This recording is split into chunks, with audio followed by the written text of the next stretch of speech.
Ali,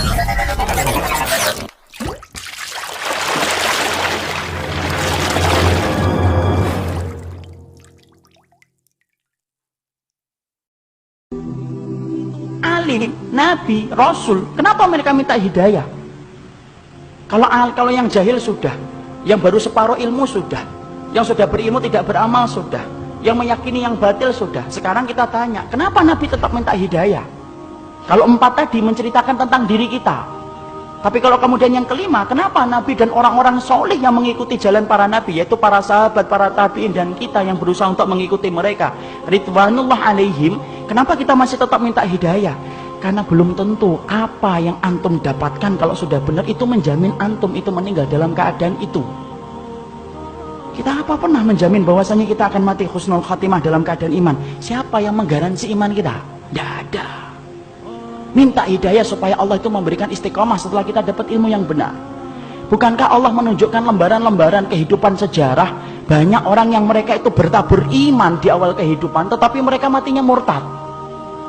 Bal'am bin Ba'urah, apa kurangnya Bal'am bin Ba'urah? Hidup pada zaman Nabi Musa, di mana doanya dikabulkan oleh Allah setiap waktu-waktu yang sempit dan terdesak.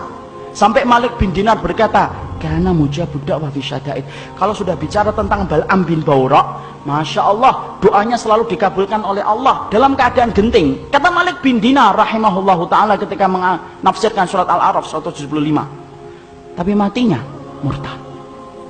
Rajal Unfuah, sahabat Nabi, dipuji oleh Abu Bakar, dipilih oleh Abu Bakar untuk menjadi delegasi sunnah, mendakwahkan kepada Musailamatul Kadzdzab, matinya beriman, murtad.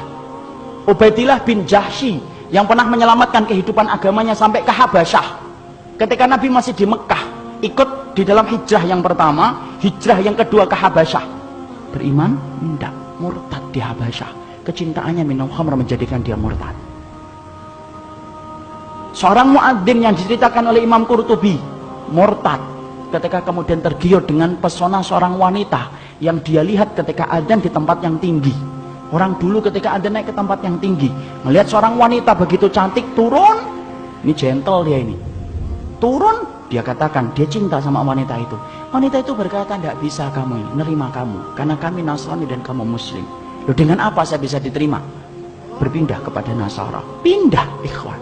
Murtad, meninggalnya di hari dia meninggal dunia, akan mencampuri istrinya, naik ke atap, kemudian jatuh, belum sempat mencampuri wanita yang menjadikan dia murtad. Siapa yang menjamin?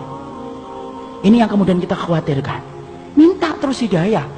Kenapa kita minta hidayah walaupun kita itu sudah memelihara jenggot, sudah kemudian ngaji, istri kita sudah kemudian berhijab yang syar'i, kegiatan kita sering datang ke kajian ilmu, bertemunya kita dengan orang yang solih, terus kita menjaga hangatnya iman. Tapi kenapa kita tetap minta hidayah walaupun ikhtiar sudah kita lakukan? Karena tidak ada yang menjamin antum akan masuk surga kecuali Allah. Ya, makanya sampai dikatakan oleh Rasulullah, ada di antara kalian, fa inna ahadakum la ya'malu bi amali ahlil jannah hatta yakuna bainahu wa bainaha illa dhira'un fayasbiqu alaihi alkitab fayamalu bi amali ahli nari hatta yadkhuluha. Makanya sampai Nabi beliau bersabda, ada di antara kalian yang melakukan amalan surga sampai antara dia dengan surga tinggal sejengkal, tinggal sejengkal ikhwan. Satu amalan tak langsung masuk surga itu harusnya, tapi ternyata catatan takdir mendahului apa yang dia lakukan. Lalu kemudian di akhir kehidupannya melakukan amalan penduduk neraka hatta yadkhuluha, sampai dia masuk ke neraka itu. Ada pula yang sebaliknya, fa inna ahadakum la ya'malu bi amali ahlin nar hatta yakuna bainahu wa bainaha illa dhira'un fayasbiqu alaihi alkitab fayamalu bi amali ahlil jannah hatta yadkhuluha. Nabi kemudian berkata sebaliknya, ada pula di antara kalian yang melakukan amalan penduduk neraka, terus sampai antara dia dengan neraka tinggal sejengkal tak, kata Nabi. Tetapi catatan takdir mendahului apa yang dia lakukan. Dia melakukan amalan penduduk surga sebelum meninggal dunia, lalu kemudian Allah masukkan ia ke dalam surga. Antum tahu Usairim bin Abdul Ashhal? Usairim bin Abdul Ashhal, seseorang sahabat yang dikatakan oleh Nabi sebagai penduduk surga, tapi keningnya tidak pernah dipakai untuk bersujud kepada Robnya. Karena apa? Masuk Islamnya belum ada 24 jam. Ketika dia masuk Islam mengucapkan syahadat, dia bertanya, sholat? Belum waktunya sholat. Apa yang saya lakukan? Ayo berjuang bersama Rasulullah. Berjuang bersama Rasulullah SAW dan para sahabat. Ketika kemudian dalam peperangan tersebut Allah takdirkan dia meninggal dunia.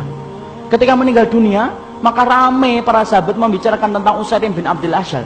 Sampai Abu Hurairah berkata, inilah penduduk surga yang belum pernah menempelkan keningnya untuk mencium bumi bersujud kepada Allah. Itulah Usairim bin Abdul Asyal. Siapa yang jamin, ikhwan? Jangan sombong kalau kita hari ini sudah ngikut nitibak. Jangan sombong ketika kita hari ini sudah ngaji.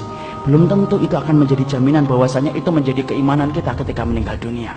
Jangan magrur. Apa itu magrur? Tertipu dengan amalan kita. Merasa bahwasanya amalan kita itu akan pasti menjadikan kita masuk surga. Siapa yang jamin? Minta hidayah kepada Allah. Supaya kemudian kita diberikan oleh Allah. Kalau antum betul-betul orang yang solih. Supaya hidayah yang antum minta menjadikan antum diberikan istiqomah sampai antum meninggal dunia. Itu yang kita minta kepada Allah. Inilah pentingnya hidayah.